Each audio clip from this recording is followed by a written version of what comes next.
बिस्मिल्लाहिर्रहमानिर्रहीम अस्सलाम वालेकुम। यानी घर का डॉक्टर में खुश आमदीद कहता हूँ। मेरी आज की इस वीडियो का मौजू है गोश्त को जल्द हज़म करने और बदहज़मी से बचने के 6 आसान तरीके। वो कौन से तरीके हैं उसकी तफसील मैं अभी आपके साथ शेयर करता हूँ। तो शुरू करते हैं आज की वीडियो। नाज़रीन, ईद कुर्बान पर आमतौर पर सुर्ख गोश्त ज़्यादा खाने से बहुत से लोग बदहज़मी जैसी बीमारियों का शिकार हो जाते हैं और पेट खराब की शिकायत करते नजर आते हैं।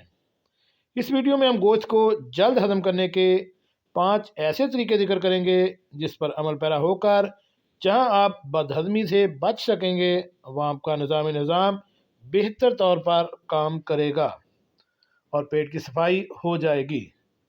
Number 1, dietary fibre. गोश्त के साथ ऐसे खाने जिनमें फाइबर की मकदार ज़्यादा हो, जैसे सब सलाद, जौ का आटा, फ्रूट्स, सब्जियां वगैरह का इस्तेमाल ज़्यादा करें। ख़ास तौर पर इस गोल के छिलके का इस्तेमाल करें क्योंकि इसके अंदर फाइबर की काफ़ी मकदार होती है। फाइबर आपके निज़ाम को बेहतर बनाती है और कब्ज़ जैसी बीमारियों से बचाती है।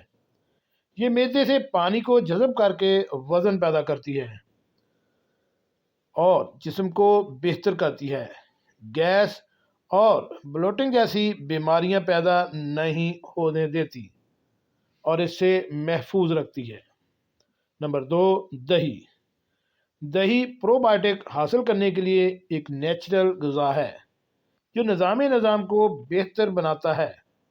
गोश्त खाने के साथ दही इस्तेमाल ज़्यादा से ज़्यादा करें। यह आपके जिस्म में दोस्त बैक्टीरिया की तादाद को बढ़ाएगा और मैदे में इन्फेक्शन पैदा होने से रोकेगा और गोश्त को तेज़ी से हज़म करने में इंतहाई मददगार साबित होगा। नंबर 3 पे है अदरक।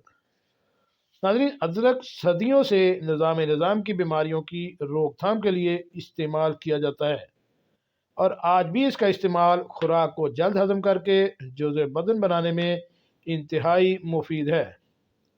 अदरक के अंदर एंजाइम्स होते हैं जो जहाँ खुराक को हज़म करने में मददगार हैं, वहाँ ये पेट की सफाई भी कर देते हैं। नंबर 4 पे है इमली आलू बुखारे का पानी। इमली और आलू बुखारे को रात को भिगो दें और गोश्त खाने से पहले इस पानी को पी लें। यह आपकी खुराक को जल्द हज़म करने में इंतहाई मददगार साबित होगा और आपको तजाबियत जैसी बीमारियों से महफूज रखेगा। नंबर 5 पे है कम मसाले वाले खाने। आदि गोश्त को पकाते वक्त बाजारी तेज़ मसालों का इस्तेमाल ना करें और गोश्त को लहसुन, अदरक, टमाटर वगैरह के साथ पानी में गलाएं और गोश्त में घी वगैरह डालकर मत भुनें ताकि आपका पेट ख़राब ना हो और आपके मैदे को गोश्त को हज़म करने में मुश्किल ना हो। नंबर 6 पे है पेट भर कर मत खाएं। नाज़रीन, मज़ेदार खाना देखकर खाने को जी चाहता है मगर ऐसा खाना बीमार कर देगा तो सारा मज़ा किरकिरा हो जाता है।